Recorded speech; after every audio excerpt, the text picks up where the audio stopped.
Hello and welcome to the Palmore video lesson series. My name is Lowell and today we will look at essential writing skills with chapter 1 of Ready to Write. So let's begin. Okay, in this lesson we'll be looking at writing about yourself. Our learning goal for this lesson is to be able to write a paragraph about yourself or someone you know. We'll also focus on writing about what you do using simple sentences and using capital letters. Finally, we will focus on writing about jobs. Learning to write in a second language may start out as being very difficult. I totally understand. But with a lot of practice, you can master the basics. The easiest way to develop your writing skills is to start with writing about yourself. Think about the following topics you can use to write about. You can write about your family and friends, your interests and hobbies, your favorite things, activities, places and food, sports you like to watch and or play, your job, career plans or major at university, your favorite holidays or trips, etc. So there are many topics you can write about that are related to yourself.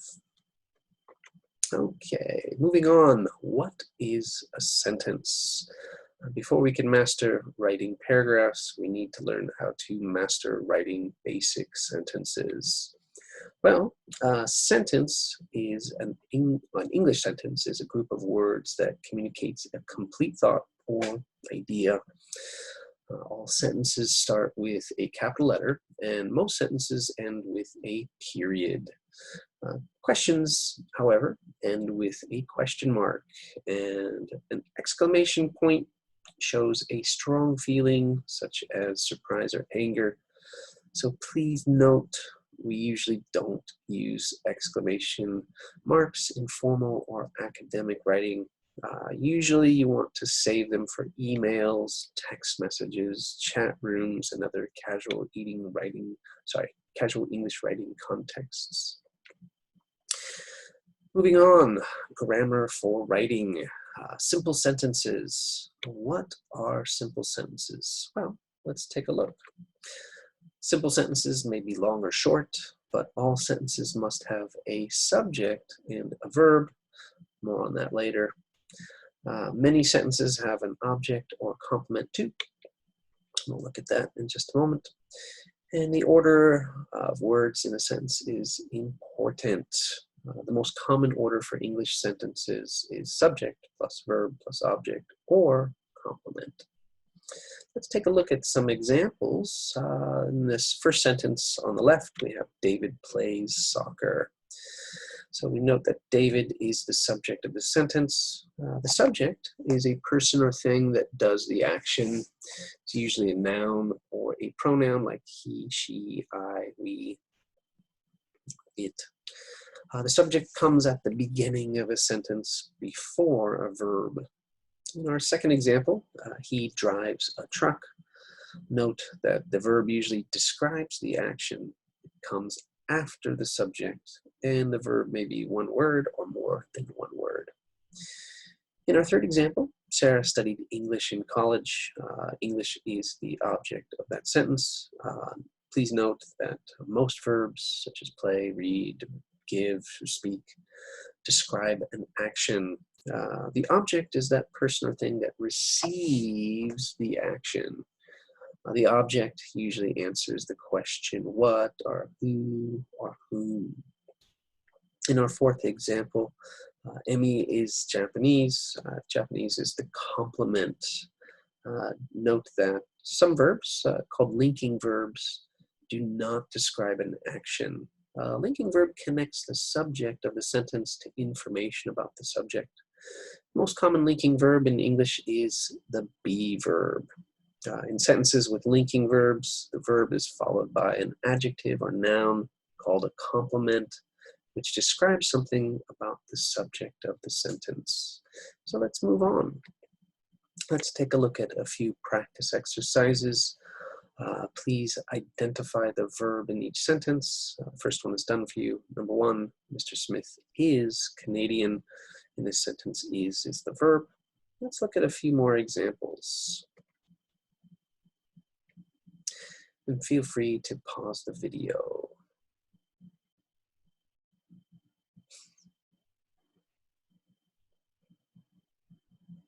Okay, let's take a look at our answers. Number two, Ray threw the baseball. Threw is the verb. And number three, Jennifer's shy is the verb. And in number four, Dave and Ray ride bikes. Ride is the verb. And in number five, Emmy is a doctor. Is a verb. Number six, they are watching a movie. Are watching is are the verbs in this sentence. And number seven, they are funny. Are is the verb. And number eight, Sarah is painting a picture. Is the verb. Well, let's take a look at our second practice task. Let's identify the subject in each sentence. The first one is done for you. It's the same sentences, but let's take a look and you can pause the video.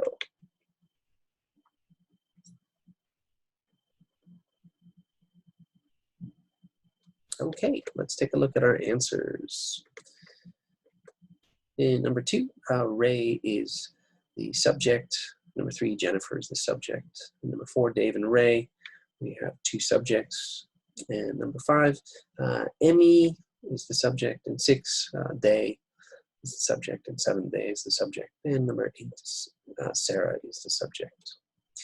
And for our third practice task, let's take a look at identifying the object or complement in each sentence. In our example, Mr. Smith is Canadian. Canadian would be the object or complement. So let's take a look at our same sentences and identify the object or complement. You can pause the video. Okay, let's take a look at your answers. In sentence number two, the baseball is the object. And then number three, shy be the object or the complement. And in number four, bikes would be the object. And number five, a doctor would be the complement. And number six, a movie would be the object. And in number seven, funny would be the complement. And in number eight, a picture would be the object. So the question, what do you do, has a special meaning in English. It means, what is your job? We use the verb be to answer this question. For example, I am a teacher. If you are in school, you can answer this question with I am a junior high school, or I am a high school, or I'm a college student. If you're a housewife or house husband, you can answer this question with I'm a housewife, or I'm a house husband, or I'm a homemaker. Yeah. Usually native English speakers do not use the question, what is your job? Grammatically, it's okay, but it's much better to say, what do you do? Or what do you do for a living? Or what do you do to make a living? So let's move on. Let's take a look at some vocabulary related to jobs. Here are some common job titles. We have administrative assistant, artist, baker, bank teller, bus or taxi driver, business person, computer programmer, cook or chef, customer service representative. That's someone who serves the public, serves customers, excuse me. And hairstylist, homemaker, journalist, reporter, judge, lawyer, mail carrier, mechanic, medical technician, nurse, photographer, plumber, police officer, receptionist, salesperson, student, veterinarian, waiter, web designer. If any of those are new words for you, please check your dictionary. So finally, for homework, please select 5 of the jobs from the word bank above and write about some friends or family members who have those jobs. Try to describe what they do at work. For example, in your journal, Tuesday, March 14th, 2020. Today I want to write about my friend Roshi. He is a chef at a Thai restaurant. He makes really good Thai food. After high school, he went to a cooking school for 2 years to train to become a chef. Now he works in Osaka in a beautiful Thai restaurant. About once a month, my family goes to his restaurant to get Thai food. He's really good at making Thai curry, so we always order it at his restaurant. It's really spicy, but it's very tasty. I wish I could make good Thai food like him. So, for homework, choose some of those words from our vocabulary bank and write about people you know, describe their jobs and your relationship with them.